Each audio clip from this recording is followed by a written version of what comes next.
Now, back to BFGF dito sa TV5.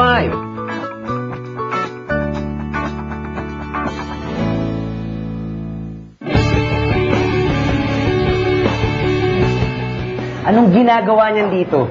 Kuya, huwag ka magalit, please. Anong pinakain niya sa'yo, BG? Hindi mo nanay yan.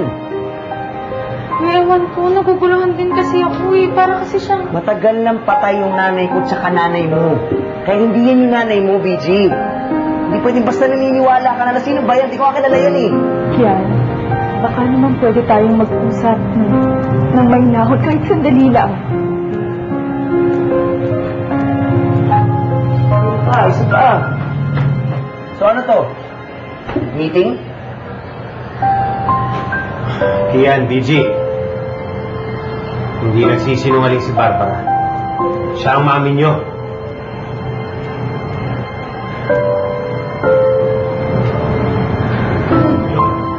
Nanay ko yan?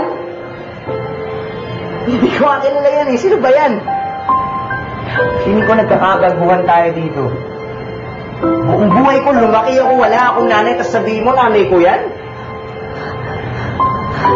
Pasensya na kayo, mga anak. Kuya, hayaan mo sila mag-explain, please. Naguguluhan din kasi ako. Hindi ko rin alam kung sino paniniwala. Dahil sabi mo sa akin, respeto, di ba? Kaya respeto, dapat marunong ka ng respeto. Naglalaro mo nga kami ni DJ. Kuya, please, hayaan mo sila mag-explain. Hihirapan din ako. Hihirapan din ako, kuya!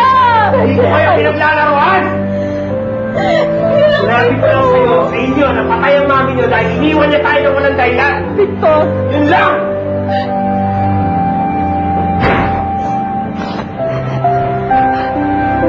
Pero kadali! Kuya, please, hayaan mo na natin sila mag-explain. Hindi nga ako naniniwala, di ba? Kuya, alam mo, Wala akong nanay! hihirapan na ako lahat na Hindi mo ginawa kasi ko. maintindihan, Biz. Hindi mo maintindihan. Kuya, kailangan natin intindihin.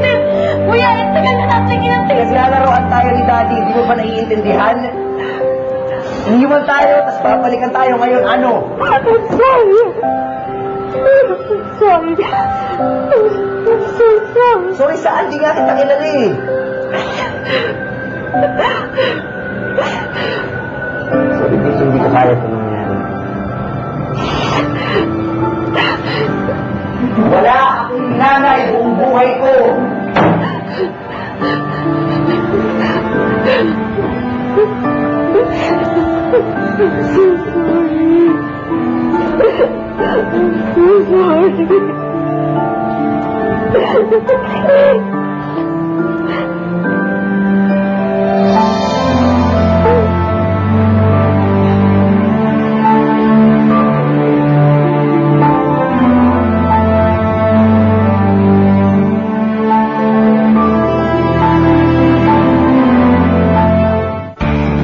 Don't go away, magbabalik ang BFGF dito sa TV5.